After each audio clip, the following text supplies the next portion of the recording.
திருவாரூர் மாவட்டம் திருக்கொள்ளிக்காடு பொங்கு சனீஸ்வரர் கோவில் செயல் அலுவலர் லஞ்ச புகாரில் கைது செய்யப்பட்டிருக்கிறார்.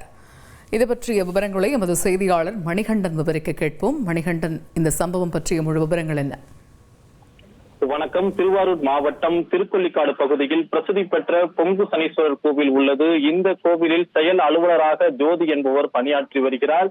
இந்த கோவிலில் கோவில் எழுத்தராக சசிகுமார் என்பவர் பணியாற்றி வருகிறார். இவர் கடந்த 2015ஆம் ஆண்டு பதவி உயர்வு பெற்ற நிலையில் இதுவரை ஊதிய உயர்வு வழங்காமல் செயல் அலுவலர் இருந்துள்ளார்.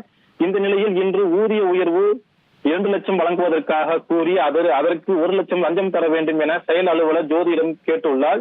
இது குறித்து கோவில் இல்லத்த சசிகுமார் லஞ்ச ஒழிப்பு காவல்துறையிடம் புகார் தெரிவித்துள்ளார். இந்த நிலையில் திருவாரூர் மாவட்டம் மன்னார்குடியில் ஆனந்த விநாயகர் கோவிலில் ரசாயனம் தடவிய பணத்தை செயல் அலுவலர் ஜோதியிடம் சசிகுமார் கொடுக்கும் பொழுது லஞ்ச ஒழிப்பு காவல்துறை டிஎஸ்பி நந்தகோபால் தலைமையில் லஞ்ச ஒழிப்பு காவல்துறையினர் கோவில் செயல் அலுவலர் ஜோதியை கையும் களவுமாக பிடித்து விசாரணை மேற்கொண்டு வருகின்றனர். இந்த சம்பவம் அப்பகுதியில் பெரும் பரபரப்பை ஏற்படுத்தியுள்ளது. தகவல்களுக்கு நன்றி மணிகண்டன். செய்திகளை உடனுக்குடன் தெரிந்து கொள்ள உடனே சப்ஸ்கிரைப் பண்ணுங்க.